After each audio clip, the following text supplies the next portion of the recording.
बारिश हो रही थी। मौसम सुहावना था।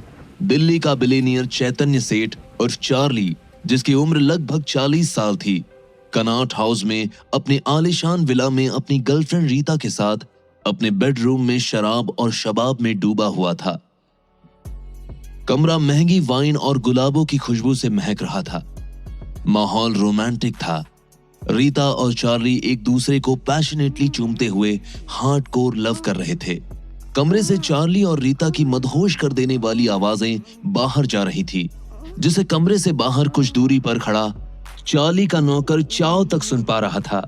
ये चार्ली सर और रीता मैडम भी ना, can't they do it quietly?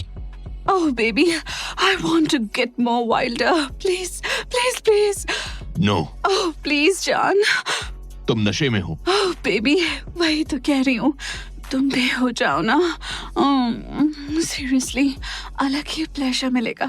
दरअसल रीता उससे भी ड्रग्स लेने की जिद करने लगी ताकि वो और वाइल्ड हो सके। रीता की जिद के आगे हारते हुए चार्ली ने कहा, ओके ओके, पैकेट कहाँ है? रीता ने अपने पर्स से कोकीन का एक पैकेट निकाला और उसे बड़े ही सेडक्टिव अंदाज में अपनी गर्दन और सीने पर फैला दिया। चार्ली ड्रग्स को इनहेल करने के साथ साथ रीता को मदहोशी से चूमने लगा। Oh, I love you baby, with you my life is like heaven. I love you more, John. दोनों ड्रग्स के नशे में वाइल्डली इंटीमेट होने लगे। तभी चार्ली का फोन बज उठा। Oh, fuck this call. Don't pick, baby. May be important हो, लेट मी सी। Oh. चार्ली ने फोन उठाया तो देखा कि कॉल उसके दोस्त रॉनी का था। Hey dude, what's up? What are you doing? Just fun buddy. अरे कुछ फन हम दोस्तों के संग भी कर ले आकर, लेकिन सारा फन तो तुझे बस रीता के साथ ही करनी है। वैसे कब तक आएगा तू? सब तेरा वेट कर रहे हैं। Within half an hour. Rita is coming too ना? Of course यार, रीता के बिना पार्टी और पार्टी का ग्लैमर दोनों ही अधूरा। Cool, come fast guys. Party Delhi के छतरपुर में बने एक शानदार विला में थी, जिसे रॉनी होस्ट कर रहा था। इस पार्टी में ड्रग्स, शराब, सेक्स सब चल रहा था। दिल्ली के हाई प्रोफाइल घर की लेडीज अपने हस्बैंड या अपने बॉयफ्रेंड के साथ इस पार्टी में मौजूद थीं। उनमें से ज्यादातर औरतें तो बस चार्ली का पार्टी में आने का इंतजार कर रही थीं। चार्ली बहुत रिच था। बेशक वो 40 साल का हो गया था, पर वो अब भी 28 साल का हॉट एंड डैशिंग गाय दिखता था। वो अपने ज्यादातर दोस्तों की बीवियों और उनकी गर्लफ्रेंड्स का क्रश था, पर चार्ली का दिल तो बस रीता के लिए ही धड़कता था। कॉल एंड होने के बाद चार्ली ने बेड से उठते ही रीता से कहा, स्वीटहार्ट, फटाफट तैयार हो जाओ, ऑलरेडी हम बहुत लेट हो गए हैं। नो प्लीज कम ना, थोड़ा प्यार और करना है तुमसे। नहा लो, नशा उतर जाएगा और रेडी हो जाओ। रीता अंगड़ाई लेते हुए बेड से उठी ही थी कि तभी उसके फोन पर उसके दोस्त पिगी का मैसेज आया। पिगी चार्ली का भी दोस्त था। रीता पिगी का मैसेज चार्ली को दिखाते हुए बोली, baby see this, piggy Lamborghini car लाया है, मुझे पिक्चर्स भेजी हैं हमें जलाने के लिए। बेबी तुम भी लो ना एक लैम्बोर्गिनी। लैम्बोर्गिनी? अभी पिछले महीने ही तुम्हें डायमंड नेकलेस गिफ्ट किया है, 40 लाख का। ओह बेबी, मैं मेरे लिए नहीं तुम्हारे लिए कह रही हूँ। Lamborghini is not a big deal for you. Charlie Rita के गालों पर एक सॉफ्ट किस करते हुए बोला, मैं नहाने जा रहा हूँ, मेरे बाद तुम नहा लेना। चार्ली वॉशरूम चला गया। नहाते हुए उसका पूरा ध्यान रीता के डिमांड पर था। यह रीता भी ना लैम्बोर्गिनी लेनी है। लैम्बोर्गिनी फ्री में आती है क्या? जितना मेरे साथ सोती नहीं है उससे ज्यादा तो हर 15 दिन पर इसे महंगे गिफ्ट चाहिए। इतने में तो हर रोज रशियन ले आऊं। और रीता रीता रीता रीता की तो बात ही अलग है। कुछ भी हो, आई लव हर। उसने कहा है तो लैम्बोर्गिनी अब खरीदनी ही पड़ेगी। कुछ देर बाद चार्ली नहाकर वॉशरूम से बाहर निकला तो उसने देखा कि रीता खुद की न्यूड सेल्फी लेने में बिजी थी। चार्ली उसकी कमर को पकड़ते हुए उसकी नेक पर लव बाइट करते हुए बोला, उफ, सो हॉट बेब्स, पर अब दोबारा से मेरा मूड न बनाओ। जाओ और नहा लो फटाफट, रेडी हो जाओ। रीता ने मुस्कुराते हुए चार्ली को एक पैशनेट किस किया, फिर वो नहाने चली गई। चार्ली पार्टी में जाने के लिए तैयार होने लगा। करीब 10 मिनट बाद लड़खड़ाती हुई रीता दीवार का सहारा लेकर वॉशरूम से बाहर से निकली। उसका गला सूख रहा था, उसकी आंखें लाल हो गई थी। वो कुछ कहना चाह रही थी पर उसके लफ्ज उसका साथ नहीं दे रहे थे। वो लड़खड़ा रही थी। Charlie, Charlie, Rita! रीता फर्श पर गिर पड़ी। उसके मुंह से सफेद झाग निकल रहा था। एसी रूम में भी उसका पूरा चेहरा पसीने से तर हो गया और इसकी नाक से खून निकलने लगा। चार्ली उसे अपनी गोद में लेते हुए चीख पड़ा, रीता, रीता, रीता, क्या हुआ तुम्हें? रीता! रीता चार्ली को कुछ बताना चाहती थी लेकिन कुछ बोल नहीं पाई। तड़पते हुए कुछ ही सेकंड्स के अंदर उसकी सांसें थम गईं। क्या बताना चाहती थी रीता चार्ली को? उसके डेथ की वजह क्या थी? जानने के लिए सुनिए अगला एपिसोड।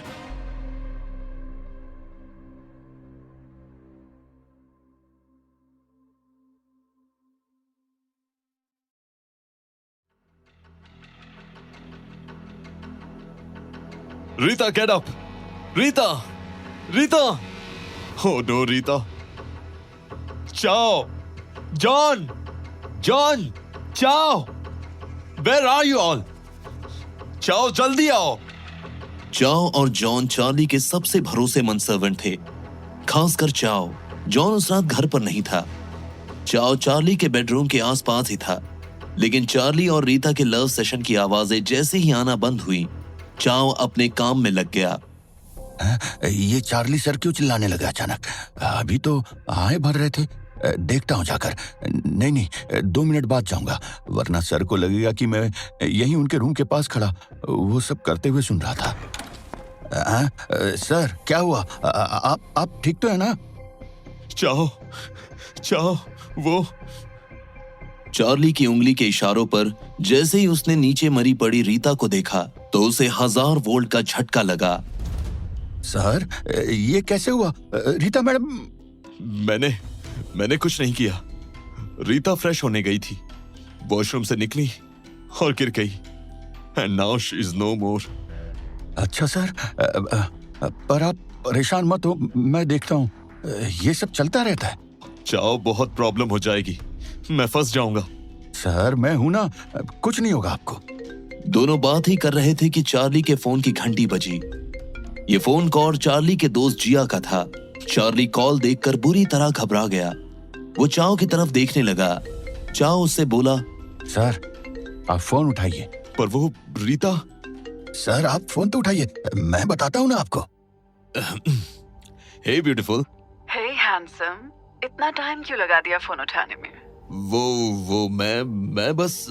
वही खड़ा चाओ बाथरूम की तरफ इशारा कर रहा था। मैं वॉशरूम में था। Oh Charlie, please come on, come fast. कब से हम सब तुम्हारा वेट कर रहे हैं। Yes, coming in 20 minutes, babes. Okay, handsome, see you in the party. Jiya Charlie की दोस्त थी, पर दोनों अक्सर एक साथ नाइट स्पेंड करते थे। जिया को चार्ली और रीता के बारे में पता था, पर उसे इससे कोई फर्क नहीं पड़ता, क्योंकि वो चार्ली के साथ बस महंगे गिफ्ट्स के लिए सेक्स करती। जिया ही नहीं, चार्ली की ऐसी कई दोस्त थी जो उसके साथ बस हाई प्रोफाइल पार्टीज में जाने के लिए वन नाइट स्टैंड करती। यहाँ तक कि उसके दोस्तों की बीवियां भी। ये बात उसके दोस्तों को भी पता होती, पर उन्हें कोई फर्क नहीं पड़ता, क्योंकि इसी बहाने चार्ली से उन्हें कोई ना कोई फायदा उनके बिजनेस में मिल जाता था। जिया रीता से जलती थी, क्योंकि वो खुद चार्ली की गर्लफ्रेंड बनना चाहती थी, इसीलिए उसने रीता के बारे में पूछा भी नहीं। करीब 7 मिनट बात करने के बाद कॉल एंड हुई। सर, रीता मैडम की लाश को मैं देख लूंगा, आप पार्टी में जाओ। पर चाओ रॉनी का फोन आया था करीब 20 मिनट पहले। उसने रीता से भी बात की थी। उसको पता है कि रीता मेरे साथ आने वाली है। सर, 25 मिनट पहले थी रीता मैडम आपके साथ, उसके बाद नहीं। ये आप हमेशा ध्यान रखना। अब बाकी सर नोटों की गर्मी से बड़े बड़े ठंडे हो जाते हैं, जरूरत पड़ी तो रॉनी सर का मुंह भी नोटों से सिल देंगे। रीता को पार्टी में किसी ने पूछा तो? सर, बेफिक्र रहिए, आजकल कोई किसी को बिना मतलब के नहीं पूछता। पार्टी में सब अपने अपने में धुत होंगे। सबको पार्टी के खत्म होने के बाद ही पता चलेगा कि रीता मिसिंग है। बाकी सर, अगर आपसे कोई पूछे तो बस यही कहना, रीता करीब 11:15 बजे ही आपके घर से निकल गई। चार्ली एक खानदानी रईस था। उसके दादा और नाना ब्रिटिश के जमाने से एक साथ बिजनेस करते थे। दोनों अच्छे दोस्त भी थे। चार्ली के दादाजी की डेथ के बाद उसके नाना जी उसके पापा को संभालने लगे। उन्होंने उसकी एजुकेशन कंप्लीट करवाई, फिर उससे अपनी ही बेटी की शादी कर दी। पर कुछ समय बाद चार्ली की मां की डेथ हो गई। फिर जब चार्ली 11 साल का हुआ तब उसके पापा की भी डेथ हो गई। फिर एक के बाद चीजें और खराब होने लगी। नाना जी भी स्वर्ग सिधार गए। अब चार्ली का पालन पोषण उसके मामा जी करने लगे। उसकी मामी और मौसी भी थी, पर कहां थी ये चार्ली को भी नहीं पता था। जब चार्ली कुछ बड़ा हुआ तो उसके मामा सब कुछ उसे सौंपकर ज्यादातर विदेशों में ही रहने लगे और चार्ली दिल्ली में अपने सर्वेंट्स के साथ रहने लगा, जिसमें चाओ चार्ली का सबसे ट्रस्टवर्दी सर्वेंट था। इसलिए कॉल एंड होने के बाद चाओ के कहे मुताबिक चार्ली अपनी BMW कार से छतरपुर पार्टी के लिए निकल गया। वो पूरे रास्ते रीता के बारे में सोचता रहा। दूसरी ओर चाओ बड़े ही कामकुता से रीता की लाश को सहलाते हुए बोला, आहा, रीता मैडम, आप तो भगवान को प्यारी हो गई। ऐसा नहीं होना चाहिए था आपके साथ। खैर, अब जब हो गई है तो भगवान आपकी आत्मा को शांति दे। हरि ओम। उसने रीता की लाश को वहीं बिछी कारपेट में लपेट दिया। उसका प्लान था कि वो रीता की लाश को रीता के घर की ही लोकेशन के आसपास किसी न किसी जंगल या खाई में फेंक देगा कि तभी उसे किसी के आने की आहट सुनाई पड़ी। वो आदमी चाओ को आवाज लगा रहा था, चाओ, चाओ, चाओ, कहाँ हो तुम? जॉन, ये आ गया बेंच। इतनी रात में? ये तो सुबह आने वाला था। इसको भी चैन नहीं। जब सर छुट्टी दिए हैं तो ये नहीं कि बीवी के साथ सोए जाकर सुकून से। पी के आ गया साला बेवड़ा। बड़बड़ाते हुए चाओ ने जल्दी से लाश को कबर्ड में छिपा दिया और फिर उसने चार्ली को फोन लगाया। हे चाओ, काम हो गया? यस सर, कपबोर्ड में रखा है आपका कीमती सामान। ओके। चाओ ने जल्दी से चार्ली के कमरे को बंद किया और खुद को काम करते हुए रूम के बाहर निकल गया। वहीं जब चार्ली पार्टी में पहुंचा तो उसने देखा कि सब नशे में धुत थे। कुछ नाच रहे थे, कुछ लड़कियों के साथ बिजी थे। वैसे दिल्ली में पूरे वीक नाइट पार्टीज होती, सिवाय ट्यूसडे के, क्योंकि ट्यूसडे को सब हनुमान जी की पूजा करते हैं, इसीलिए सब वेज हो जाते। No alcohol, no non veg, पर सेक्स पर यह बात हर कोई फॉलो नहीं करता। आज दिन बुधवार का था। नशा ओवरलोड था क्योंकि ट्यूसडे को सब भक्त थे, तो ट्यूसडे की भी पार्टी अगले दिन यानी आज ही थी। चार्ली अंदर गया कि तभी उसके कानों में ओल्ड एज लोगों की आवाज पड़ी। यू नो मिस्टर चोपड़ा, आजकल के यूथ की प्रॉब्लम यही है कि उन्हें सब शॉर्टकट में चाहिए। एग्जैक्टली मिस्टर सहगल, हमारे टाइम में तो कोई फैसिलिटीज ही नहीं थी। अब मैं आपको बताता हूँ, आज से 30 साल पहले मैं अपने पैतृक गांव से दिल्ली सिर्फ 100 रुपए लेकर आया और आज 500 करोड़ का बिजनेस खड़ा कर चुका हूँ। और ये आजकल की जनरेशन को देखो, 30 की उम्र पर उन्हें पता ही नहीं कि करना क्या है, या तो वो नशे या लड़की के चक्कर में। एंड आजकल की जनरेशन हार्ड वर्क तो करना ही नहीं चाहती। हाँ, ओहो, दीज डिस्गस्टिंग पीपल। जब देखो तब यूथ्स को क्रिटिसाइज करते रहते हैं। दरअसल ये एक ओल्ड एज लोगों का ग्रुप था। यूजुअली पार्टीज में इनका अलग ही ग्रुप होता था। ये बच्चों को जज करते, खुद की तारीफें कर यूथ्स को क्रिटिसाइज करते। चार्ली उनको इग्नोर करके आगे चला गया और एक चेयर पर बैठ गया कि तभी उसे ड्रग डीलर कोक राव दिखाई दिया। हे कोक! पर शायद कोक राव कुछ ज्यादा ही जल्दी में था। उसने चार्ली को इग्नोर कर दिया।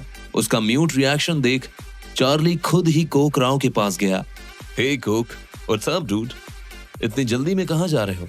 कोक चार्ली की इस बात पर स्माइल कर वहां से तेजी से निकल गया। कोक राव के इस रिएक्शन पर चार्ली अपने मन में ही बोला, ब्लडी ड्रग डीलर, मुझे इग्नोर करके चला गया। रीता होती तो अभी उससे चिपकने लगता। इसका बस चले तो रीता की ब्रा में घुस जाए बास्टर्ड। दरअसल रीता और कोक राव एक दूसरे को जानते थे। रीता इसी से ड्रग्स खरीदा करती थी। चार्ली ने मन ही मन जी भर के कोक राव को गाली दी। तभी सडनली किसी ने चार्ली को पुकारा। चार्ली! ये आवाज रोनी की वाइफ और फॉर्मर एयर होस्टेस बोनी की थी। उसने ब्लैक कलर की पूरी बैकलेस वन पीस पहन रखी थी और अपने गुस्सी के ब्रांडेड पर्स, जिसकी कीमत करीब 10 लाख थी, उसे फ्लॉन्ट कर रही थी। बोनी चार्ली चार्ली चिल्लाते हुए चार्ली के पास आकर उसे तेजी से हक करने लगी और चार्ली के दोनों गालों पर किस करते हुए बोली, Hey, Charlie. How are you, baby? Oh my God, you look like Ajay Devgan. Looking so dashing, Charlie. Oh really? You're looking fab too, Bonnie. Thanks, Charlie. You are so sweet. इतना कहकर वो Charlie को एक thank you किस करने के लिए आगे बढ़ी कि तभी बोनी का हस्बैंड रघुवीर उर्फ रॉनी आ गया। उनकी इस दूसरी किस होने में बस कुछ इंचेस का ही फर्क रह गया था। इस रॉनी को हमेशा गलत टाइम पर ही आना होता है। रॉनी एक नंबर का फेको इंसान था। वो सबसे कहता कि हम आज के अमीर नहीं, पहले से हैं। हमारे पूर्वज राजा थे और दिल्ली, हरियाणा, यूपी में हमारी कई रियासतें थी। मेरे अंकल ने अभी प्रिंसेस से शादी की, पर वो कहाँ की प्रिंसेस थी ये किसी को भी नहीं पता। बोनी अपने हस्बैंड रॉनी को इग्नोर कर चार्ली को उसके सामने अटेंशन देने लगी।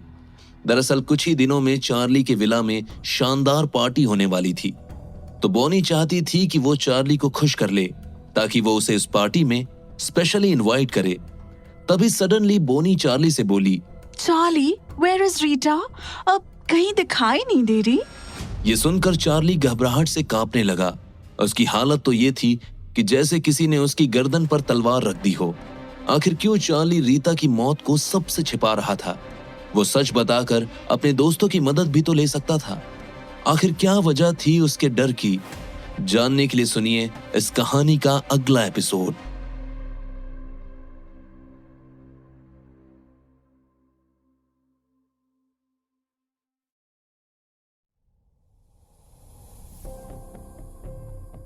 ओह गॉड, इसने रीता के बारे में पूछ लिया। क्या करूं? रीता का नाम सुनकर डर के मारे चार्ली की हालत खराब हो गई। वहीं बॉनी को रीता से कोई मतलब नहीं था। वो बस चार्ली के साथ अपनी बातचीत बढ़ाने के लिए अचानक से रीता के बारे में पूछ बैठी, पर ये चार्ली को नहीं पता था। चार्ली ने किसी तरह खुद को संभालते हुए कहा, आई डोंट नो, शायद बिजी हो। पर उसके दिमाग में रीता की डेड बॉडी थी। तभी रॉनी, जो दोनों की बात सुन रहा था, वो चार्ली से बोला, ड्यूड, रीता तो कह रही थी कि वो तुम्हारे साथ आ रही इस पार्टी में। हाँ वो। Oh, come on, Ronnie, don't bore us. शायद उसके अपने कोई प्लान हो, इसलिए वो यहाँ नहीं आई। You know, Charlie, think, Rita piggy के साथ होगी उसकी न्यू लैम्बोर्गिनी में। वैसे भी आजकल रीता और पिगी कुछ ज्यादा ही चैट कर रहे हैं आपस में। तुम्हें बड़ा पता है। Of course, I know her. Sorry, Charlie, but she's so greedy. But तुम इन सब पर ध्यान मत दो। रॉनी बोनी की बातों से चुप सा हो गया। वहीं बोनी सुट्टा लगाते हुए सिगरेट का धुआं अपने मुंह से निकालने लगी और बड़े टशन भरे अंदाज में चार्ली को आंख मारते हुए बोली, Charlie, don't be alone. Please enjoy the party, baby. फिर अगले ही पल बॉनी को लगा कि शायद उसने अपने हस्बैंड रॉनी की कुछ ज्यादा ही इंसल्ट कर दी है। तो रॉनी को खुश करने के लिए वो रॉनी के थाइस पर हाथ रखते हुए बोली, रॉनी, of course, darling. उसने तुमसे कहा होगा कि वो चार्ली के साथ पार्टी में आ रही है, but I think she was drunk. ऐसे ही बकवास कर रही होगी वो। नशा करने के बाद वैसे भी उसे कुछ होश कहाँ रहता है। And she has no match with Charlie. No, और हम क्यों उसकी बात कर कर अपना टाइम वेस्ट कर रहे हैं? ये बॉनी कितनी शातिर है। बट मैडम, तुम रीता की कितनी भी बुराई क्यों ना कर लो, मैं तुम्हारे इंटेंशंस को बहुत अच्छे से समझ रहा हूँ। गाइस, मैंने कुछ गलत तो नहीं कहा ना? बिल्कुल भी नहीं। वैसे भी तुम रीता को बहुत अच्छे से जानती हो। I know, I'm always right. But guys, अब छोड़ो रीता और पिगी को। And चार्ली, तुम हमारी पार्टी में आए, सीरियसली हमें बहुत अच्छा लगा। फिर बॉनी चार्ली के कानों के पास अपने सेक्सी से सीने को फ्लॉन्ट करते हुए आने लगी। उफ, मुंह में ही रख देगी क्या? चार्ली का मुंह बॉनी के सीने के बिल्कुल पास था। उस औरत ने ड्रेस भी ऐसी पहन रखी थी जिसमें उसके उभार क्लियर दिख रहे थे। वो चार्ली के कान में कहने लगी, Charlie, my darling, you are the GOAT man, greatest of all the time.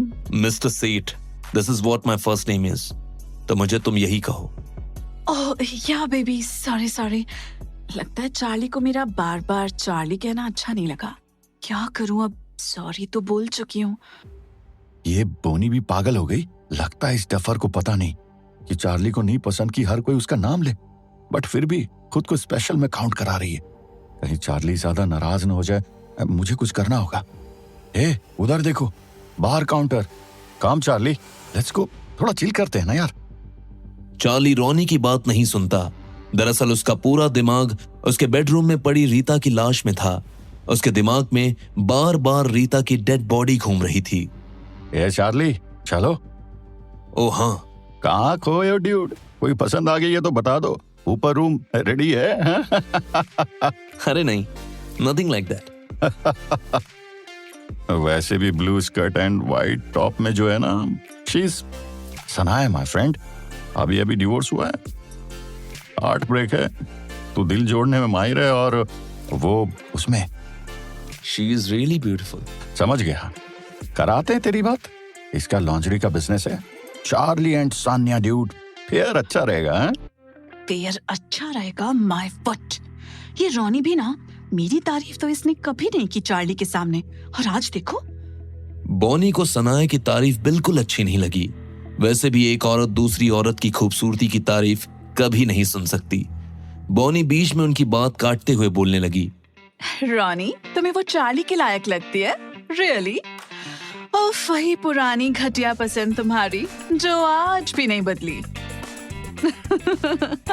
You know Charlie, Ronnie को कॉलेज में सबसे अगली लड़की पर क्रश था।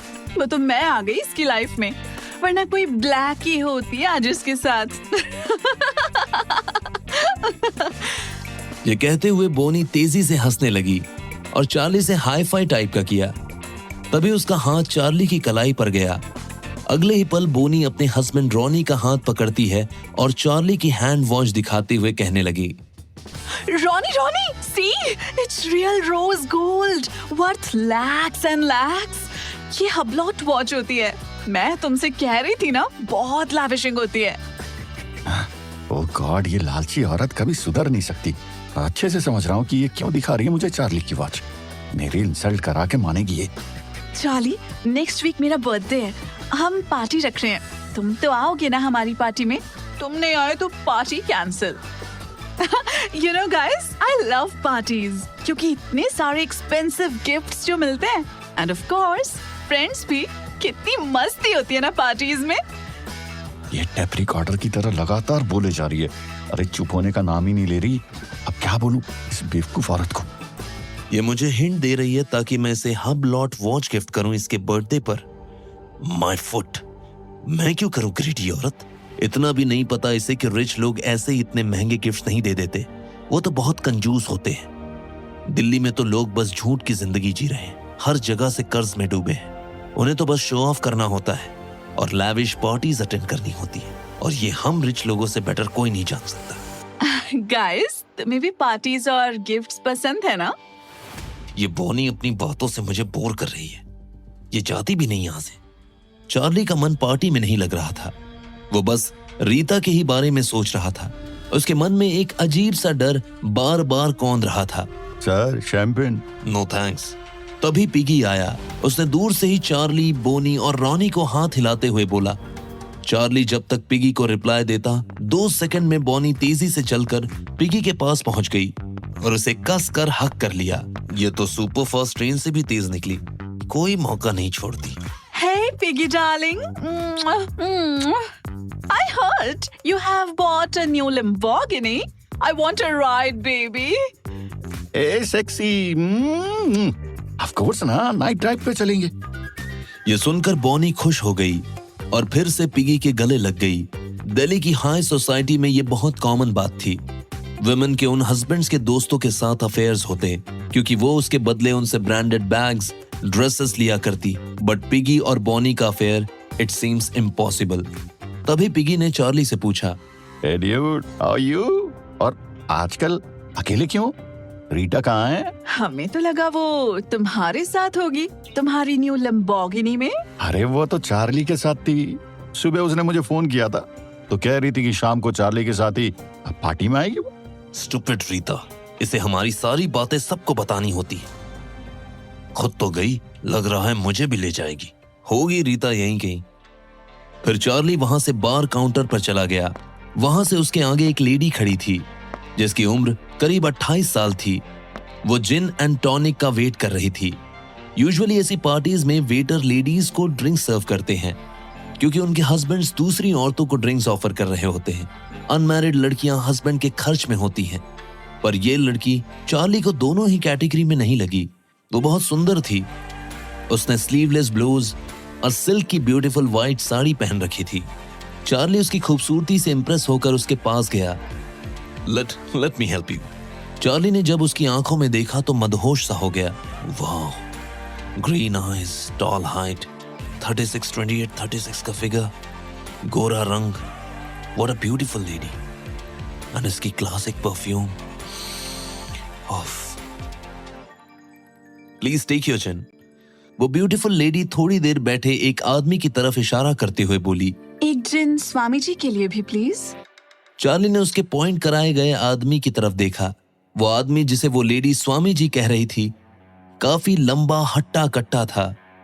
थिन, शेव्ड, सिर और कान में उसके डायमंड स्टड्स थे और वो एक लेडी से बात कर रहा था। कौन है ये? ये मेरे न्यू फ्रेंड हैं, शमशेर यानी कि स्वामी जी। ये दिल्ली में अपना नया आश्रम बनाने जा रहे हैं। आश्रम बनाना चाहता है ये। ओह, शायद उसी के लिए इस लेडी को अपनी बातों में फंसा रहा है ताकि उसके हस्बैंड का बैंक अकाउंट खाली करवा सके। तुम स्वामी जी को बहुत अच्छे से जानती हो? हाँ बिल्कुल। ये कहकर वो लेडी स्वामी जी की ड्रिंक लेकर चार्ली के पास से चली गई। स्वामी जी ने चार्ली को दूर से ही एक स्माइल दिया। बचपन से ही ऐसे स्वामियों को देखते आया हूं। मामा जी के पैसों की वजह से ये सब उनके आगे पीछे घूमते रहते थे। इन स्वामियों को केवल बस आपके पैसों से मतलब होता है। बेशक चार्ली के मामा उसके साथ नहीं थे, पर वो आज भी उसे उनकी सारी बातें याद थी और उन्हें वो फॉलो भी करता। चार्ली ये सब सोच ही रहा था कि तभी वो ब्यूटीफुल लेडी दोबारा से चार्ली के पास आई। हाय, I am Mandy, short for मंदिरा। स्वामी जी से मिलोगे? जाने क्यों स्वामियों को नापसंद करने के बावजूद चार्ली स्वामी जी से मिलने को मना नहीं कर पाया। चार्ली मैंडी के साथ स्वामी जी के पास गया। Hello sir. Ayushman Baba. OMG, मैं किसी सत्संग में आ गया हूँ क्या? चार्ली को इस तरह के शब्द एक नाइट पार्टी में सुनकर बहुत अजीब लगा, पर अभी तो कई झटके बाकी थे। तुम एक अमीर लड़के हो, लेकिन अंदर से एकदम दुखी और अकेले हो। तुम अपना अकेलापन अल्कोहल और लड़कियों के सहारे दूर करते हो, पर फिर भी तुम्हारा अकेलापन दूर नहीं हो पाता। Do you have a cigarette? Charlie ने उन्हें सिगरेट दिया। वो लेडी जिससे स्वामी जी बात कर रहे थे, उस लेडी ने उनके लिए सिगरेट जलाया। स्वामी जी ने चार्ली की तरफ गौर से देखकर बोला, आज कुछ हुआ है, तुम्हारा मन इस पार्टी में नहीं लग रहा है। चार्ली घबरा गया। आखिर कौन थे वो स्वामी जी, और वो चार्ली के बारे में इतना कैसे जानते थे, या फिर ये किसी बड़े षड्यंत्र की शुरुआत थी? जानने के लिए सुनिए कहानी का अगला भाग। जानने के लिए सुनिए कहानी का अगला भाग।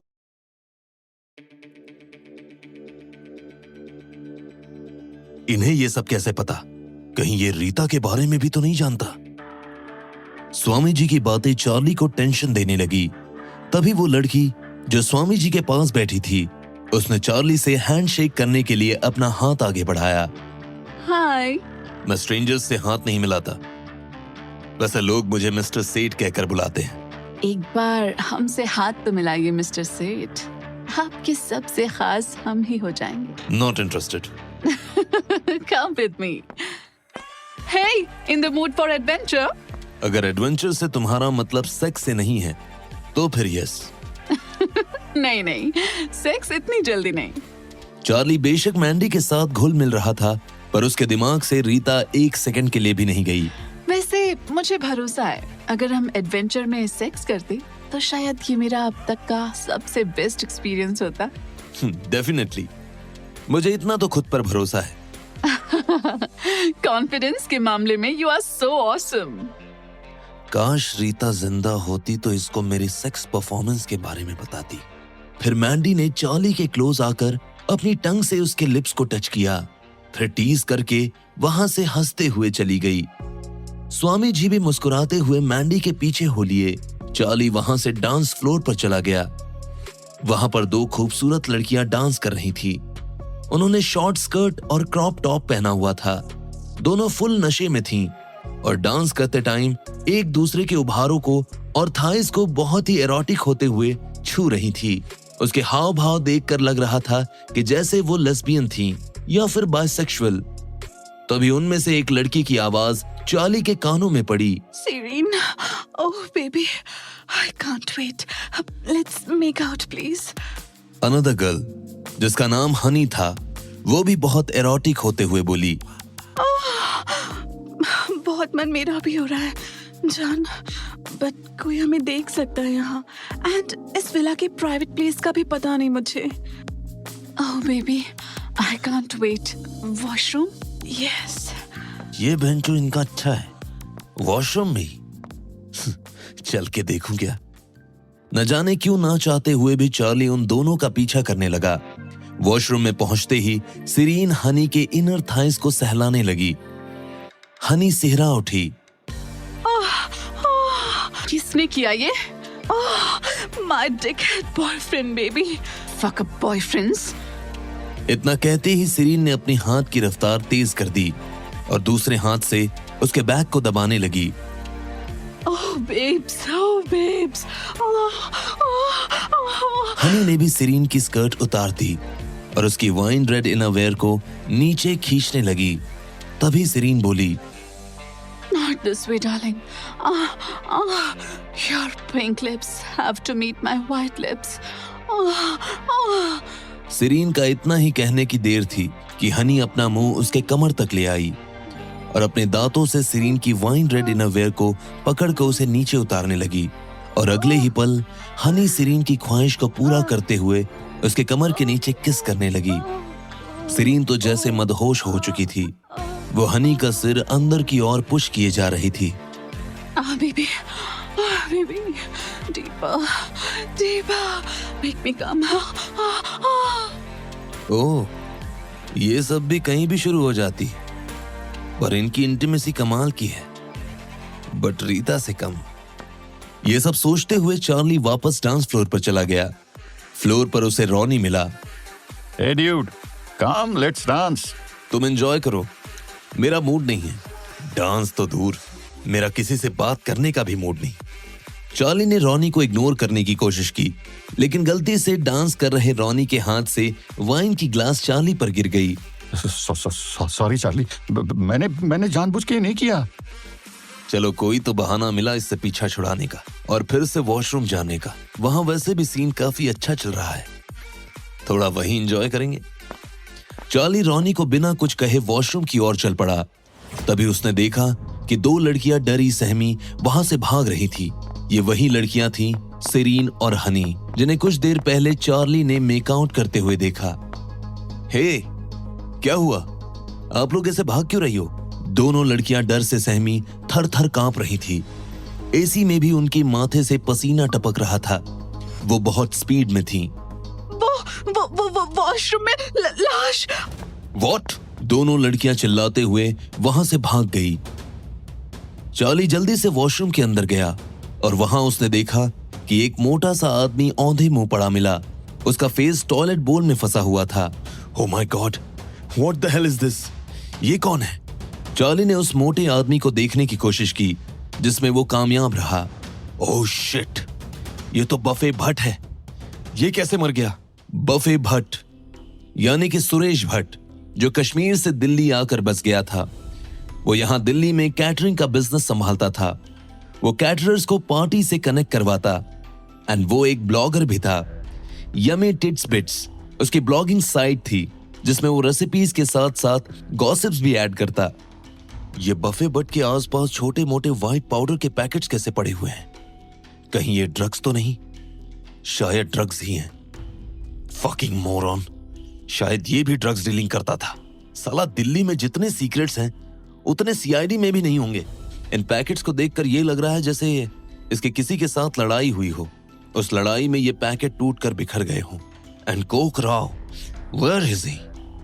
कोक तो इसका बहुत अच्छा फ्रेंड था, पर आज वो इतनी जल्दी में इस पार्टी से क्यों चला गया? शायद कुछ तो कनेक्शन है कोकराव का इस डेथ से। पर जो भी हो, मुझे अब एक और डेड बॉडी के साथ नहीं रहना। ये सब सोचकर चार्ली तुरंत वहां से जाने लगा। तभी रॉनी वहां आ गया और उसने भी बुफेट की लाश देख ली। ओह गॉड, ये तो बुफे बट है ना? ये सब कैसे हुआ? मुझे कैसे पता होगा? मैं तो वॉशरूम यूज करने आया, तभी तो लड़कियों को यहां से भागते हुए देखा। शायद उन्होंने ही उसे पहले देखा होगा, इसके पहले कि वो लड़कियां भाग जाएं। जाओ, जल्दी से पकड़ो उन्हें। सोचो क्या करना है, तुम्हारे घर की पार्टी है ये। कौन थी वो लड़कियां? इतनी भीड़ में उन्हें कैसे पहचानूंगा? पर क्या पता वो इस पार्टी में हो या निकल गई हो। चार्ली ने उन लड़कियों को पहले भी देखा था, पर खुद को सेव करने के लिए उसने झूठ बोला। मैंने बहुत ध्यान से उनको नहीं देखा, हर टाइम लड़कियां ही नहीं तारता मैं। पर कुछ तो उनका हुलिया बता, अगर याद हो तो। पतली लंबी सी थी, स्कर्ट टॉप में शायद। अरे ज्यादातर ने यही सब पहन रखा है, बड़ी मुश्किल होगी ढूंढने में। ये तुम देख लो। लाश को देखकर वहां भीड़ लग गई। सब उसकी लाश को देखने लगे और चारों तरफ अफरा तफरी मच गई। पार्टी का पूरा माहौल बदल गया। अरे ये कैसे हुआ? किसने इसको यहाँ डाला? सब लोग दूर हट जाओ, ये क्राइम सीन है। सब के सब यहाँ से 2 मीटर की डिस्टेंस पर खड़े रहो। चार्ली सबको वहां से दूर हटाते हुए मन ही मन सोचने लगा, ओ पुअर शिरीन बैनर्जी, उसे इसकी डेथ के बारे में पता चलेगा तो कितनी हर्ट होगी। तभी भीड़ में से किसी ने तेज आवाज में पूछा, किसी ने कोकराव को देखा है? पर सबने मना कर दिया। चार्ली ने उसे देखा था, लेकिन उसने भी मना कर दिया कि उसने भी नहीं देखा। चार्ली ने इधर उधर नजर दौड़ाई, पर उसे बॉनी कहीं दिखाई नहीं दी। ये बॉनी कहाँ है? इसका कोई अता पता नहीं है, काफी देर से दिखाई नहीं दी। शायद वो और पिगी सेक्स कर रहे होंगे। अच्छा है, वैसे भी सेक्स सारी प्रॉब्लम सॉल्व कर देता है। दिल्ली तो हमेशा से ही सेक्स, अल्कोहल और ड्रग्स के लिए जाना जाता। बुफे भट्ट को छोड़कर बाकी सब यहां यही करते, वरना वो भी करता। वो कौन सा मौका छोड़ता? भट्ट को कोई भी पसंद नहीं करता था, क्योंकि उसे बस फ्री के खाने से मतलब था। पर कोकराव उसका अच्छा फ्रेंड था। कोकराव 20 साल की एज का होगा। वो हमेशा हैप्पी रहता और पिंक जीन्स पहनता। कुछ लड़कों को लगता शायद कोक गे है। लड़के उससे सेक्स के बदले ड्रग्स मांगते, और तो और जो लड़के गे नहीं भी होते वो भी कोक के साथ धड़ल्ले से सेक्स करते, क्योंकि बदले में उन्हें कोक से फ्री में ड्रग्स मिलते थे। उसकी रियलिटी बहुत कम लोग ही जानते, और वो भी वो लोग जो कोक से ड्रग्स नहीं खरीदते थे। एक्चुअली कोकराव पहले लड़की था और उसने सेक्स चेंज ऑपरेशन कराया था। उसने सेक्स चेंज ऑपरेशन के लिए ही उसने ड्रग पेडलिंग स्टार्ट की। एक बार उसकी विडो मॉम ने उसे घर से पैसे चुराते हुए पकड़ लिया। उसके बाद से वो ड्रग्स के बिजनेस में आ गया। चार्ली उसे जानता था। चार्ली कोकराव को साल में 1-2 बार घर में भी बुलाता, पर चार्ली उससे कभी ड्रग्स नहीं लेता। दरअसल चार्ली को ड्रग्स नहीं पसंद था, बट सेक्स करने से पहले वो ड्रग्स ले लेता था। चार्ली को गॉसिपिंग में बहुत इंटरेस्ट था और कोकराव उसे सारी गॉसिप्स देता, वो भी जो किसी को नहीं पता होता। ये सब चल ही रहा था कि सडनली पीछे से आवाज आई, सब लोग पीछे हट जाओ। सभी लोगों को साइड में करते हुए एक शॉर्ट हाइट का आदमी वहां आया। उसने ओवरकोट पहन रखा हुआ था। सब के सब एक लाइन में शांति से खड़े हो जाओ। थैंक गॉड, पुलिस आ गई। पुलिस को देख के रॉनी को थोड़ा रिलीफ मिला। वो पुलिसमैन डेड बॉडी के पास जाकर अपने जूनियर से बोला, इसका मुंह टॉयलेट बोल से बाहर निकालो। Sure sir. Police officer buffet Bhatt की हेड उठाकर देखा, उसकी पल्स फील की, फिर उठकर क्राउड में लोगों को देखने लगा। तभी उसकी नजर चार्ली पे गई। वो पुलिसमैन को कुछ बोलने ही वाला था कि चार्ली उससे पहले ही बोल पड़ा, हेलो। हाय चार्ली, तुम यहाँ? रीता कहाँ है? चार्ली उस पुलिस वाले के मुंह से रीता का नाम सुनकर डर गया। चार्ली का वही हाल था जैसे चोर की दाढ़ी में तिनका। रीता का नाम सुनते ही बार बार उसकी सिट्टी पिट्टी गुम हो जा रही थी। आखिर किसने उस बुफे भट्ट को मारा? उस पुलिस वाले ने बुफे के मर्डर को इग्नोर करके चार्ली से पहले रीता के बारे में क्यों पूछा? कैसे जानता था वो रीता को? आखिर क्या राज था बुफे का? और ये स्वामी अचानक से गायब कहां हो गया? जानने के लिए सुनिए कहानी का अगला एपिसोड।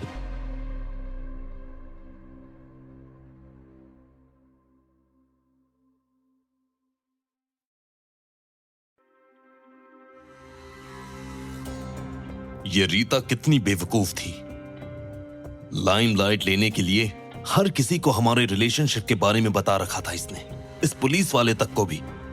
मुझे तो लगता है कि सेक्स के टाइम हम पोजीशन क्या रखते थे ये तक उस पागल ने सबको बता रखा होगा। खुद तो मर गई और मरने के बाद मुझे भी मरवा के ही मानेगी। सच अ फूल लेडी। दिमाग घुटनों में था उसका। शिट, दिमाग उसका नहीं मेरा ही घुटनों में था। जो मैंने उसे डेट किया सब गुड़ गोबर करके रख दिया बेंच। चार्ली उस ऑफिसर को जवाब देने ही वाला था कि तभी रॉनी पुलिस ऑफिसर से कहने लगा, सर, चार्ली ने सबसे पहले भट्ट की डेड बॉडी देखी थी। कैसे? ये लो, बेंचो इसी की कमी रह गई थी बस। साले सब के सब दुश्मन हैं। अरे इतना भी सच बोलना जरूरी है क्या? बास्टर्ड। जब मैंने उसे देखा तो वो मर चुका था। बिना लाश देखे तुम्हें कैसे पता चला कि वो ऊपर चला गया? मैंने 2 लड़कियों को वॉशरूम से भागते हुए देखा। उन्होंने ही मुझे बताया कि वॉशरूम में लाश पड़ी है। अच्छा, तो तुमने उन्हें कब भागते हुए देखा? समय क्या था और कौन थी वो लड़कियां? मैं उन लड़कियों को नहीं जानता हूं, पर मैंने रॉनी को बताया था उनके बारे में। रॉनी, क्या तुम उन लड़कियों को जानते हो जिन्होंने सबसे पहले लाश देखी? नहीं, चार्ली ने उनका हुलिया बताया था पर मैं उन्हें नहीं पहचान पाया। अरे कैसे होस्ट हो तुम, अपने गेस्ट को नहीं पहचानते? सर, शायद वो मेरी गेस्ट थी नहीं, ऐसे ही पार्टी में आ गई होगी। मेरी गेस्ट होती तो मैं जरूर पहचान लेता। हाँ, दिल्ली की पार्टीज में ये बहुत नॉर्मल बात होती। लड़कियां अक्सर कार में ड्रेसेस चेंज करके फैशनेबल क्लोथ्स पहन लेती और ऐसी ही पार्टीज क्रैश करती। उस पुलिस ऑफिसर का नाम निखिल शर्मा उर्फ निक था। वो भी इन पार्टीज में शिरकत करता रहता था। चार्ली को छोड़कर वो सबका दोस्त था, पर ड्यूटी के टाइम वो सिर्फ पुलिस ऑफिसर निक शर्मा था। रोनी एंड चार्ली, तुम दोनों की बात का कोई सेंस नहीं बन रहा है। सच्चाई ये है कि कोई लड़कियां थी नहीं। निक चार्ली को पसंद नहीं करता था क्योंकि चार्ली उसे अपने घर या पार्टीज में कभी भी इनवाइट नहीं करता था, बल्कि निक उसकी पार्टी में आना चाहता था। वो सब लोग उसे इनविटेशंस देते ताकि आगे कभी उन्हें जरूरत पड़े किसी पुलिस वाले की तो लोगों को निक का फेवर मिल सके। पर चार्ली ने निक को कभी भाव नहीं दिया। इस वजह से निक मन ही मन चार्ली से नफरत करने लगा। आज निक को बहुत अच्छा चांस मिल गया था चार्ली को फंसाने का। मन ही मन वो बहुत खुश हो गया। सो चार्ली, तुम कितने बजे पार्टी में आए? टाइम ठीक से याद नहीं। याद कैसे होगा, झूठ जो बोल रहे हो तुम। पुलिस स्टेशन चलो दोनों, सब याद आ जाएगा। चार्ली ने तुरंत अपना फोन निकाला और पुलिस कमिश्नर को कॉल लगाया। कमिश्नर उसके मामा के बहुत अच्छे फ्रेंड थे। Hello uncle. हेलो चार्ल, कैसे हो? Not fine uncle, not fine. क्यों, क्या हुआ? अंकल, मैं यहाँ छतरपुर में एक पार्टी में हूँ। यहाँ एक लाश मिली है जिससे मेरा कोई मतलब नहीं, पर पुलिस ऑफिसर निखिल शर्मा मुझे पुलिस स्टेशन चलने के लिए कह रहे हैं। ओके ओके, समझ गया। Let me handle. Thank you uncle. जय हिंद सर। जय हिंद ऑफिसर। अभी कहाँ पर हो तुम? सर, छतरपुर की एक पार्टी में एक मर्डर हो गया, उसी की इंक्वायरी कर रहा हूँ। तो अच्छे से करो एंड एक्चुअल क्रिमिनल को पकड़ो, ना कि इनोसेंट पर्सन को परेशान करो। I hope you are getting my point mister Nikhil. Yes sir, got it. Jai Hind sir. निक को काफी गुस्सा आया क्योंकि उसका ईगो हर्ट हो गया था, पर अब वो चार्ली को पुलिस स्टेशन नहीं ले जा सकता था क्योंकि कमिश्नर ने उसके अच्छे से ले ली थी। उसकी हालत कुछ ऐसी थी जैसे खिसियानी बिल्ली खंबा नोचे। Charlie, you don't have to come to police station, पर तुमसे पूछताछ दोनों जारी रहेगी। Have the evidence against me first, then ask me anything. Bye bye. Charlie उस पार्टी में अपने घर के लिए निकलने ही वाला था कि तभी उसने सोचा कि एक बार बोनी से मिल लिया जाए। बोनी कहाँ है वो? अभी भी नहीं दिख रही। क्या 2 घंटे से सेक्स ही कर रही है? मिल जाती तो जाने से पहले उसे बाय बोल देता। वैसे मन तो नहीं है उस लालची औरत को बाय बोलने का, पर पार्टी होस्ट की है उसने तो छोटा सा थैंक यू तो बनता है। But where is she? Charlie Bonnie को ढूंढते हुए 3rd फ्लोर पर गया। तभी उसे एक कमरे से कुछ आवाजें आती हुई सुनाई दी। आवाज तो बोनी की लग रही। ओह, तो यहाँ सीन चल रहा है। दरअसल बोनी पिगी को रिझाने के लिए उसके एक सेडक्टिव सेक्सुअल लैप डांस दे रही थी। वो अपनी कमर बार बार पिगी के होठों के बहुत करीब ले जाती और उसके हाथों को अपने सीने पर रख स्क्वीज करती। पिगी ने बोनी की ड्रेस को नीचे खींच उसके सीने को न्यूड कर दिया और उसके सीने को अपने हाथ से कस कर दबाते हुए सक करने लगा। Softer. पिगी ने जोर से बोनी के सीने पर बाइट किया। बोनी दर्द से कराह उठी। Ouch! Piggy! पिगी के हाथ बोनी की वन पीस ड्रेस को उतारने के लिए उसकी थाइस पर पहुंचे, उसकी ड्रेस को ऊपर समेटने लगे। जैसे ही ड्रेस जांघों के ऊपर पहुंची, पिगी को एहसास हुआ कि आज तो बोनी इनर वेयर लेस है। वो झट से बोनी की ड्रेस उतारकर उसके साथ सेक्स करने लगा।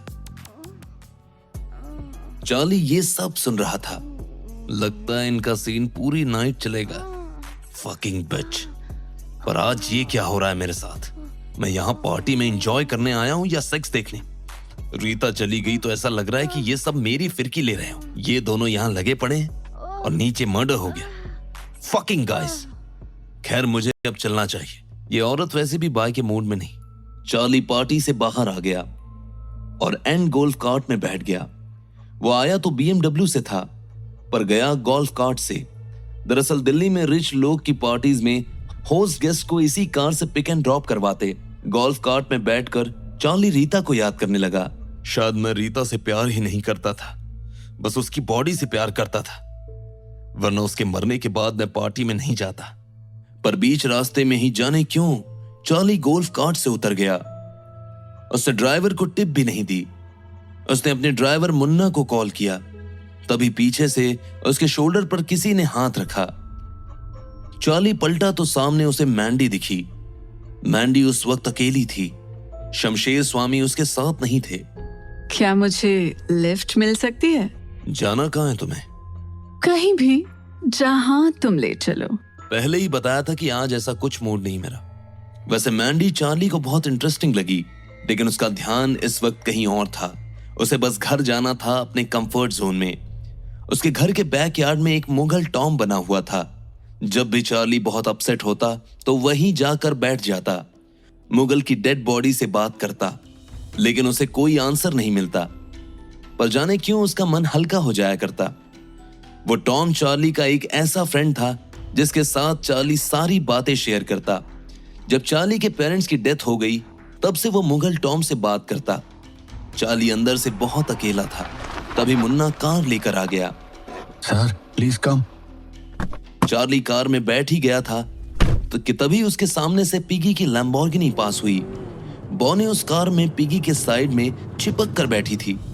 उन्हें देखकर चार्ली मन ही मन सोचने लगा, ये दोनों तो कुछ देर पहले मेकआउट में बिजी थे, इतनी जल्दी यहाँ कैसे? लगता है तब क्लाइमैक्स पर थे। रॉनी भी ना नशे में ही रहता है हर वक्त। खुद की बीवी तक तो कंट्रोल नहीं हो पाती उससे। Fucking bitch. थोड़ा और आगे जाते हुए उसे 2 जीप्स और एक एम्बुलेंस दिखी। ये जरूर भट्ट के लिए ही होगी। जब चार्ली घर पहुंचा तो उसने देखा कि घर की खिड़कियां, दरवाजे सब खुले हैं। वो अपने रूम में चला गया। उसने देखा कि रूम में सब कुछ क्लीन है। बेडशीट भी प्रॉपर बिछी हुई है। जबकि जब वो कमरा छोड़कर गया तब बिस्तर पर उसकी और रीता की मोहब्बत की सिलवटें थी। तभी उसकी नजर पिलो पर पड़ी। वो वैसी ही पड़ी हुई थी जैसे पहले थी। चाओ रीता की बॉडी को कैसे डिस्पोज करना है इसमें परेशान होगा शायद। इस वजह से सारा खुले छोड़ दिए। चाओ ने पहली बार में तो मुझे बताया था कि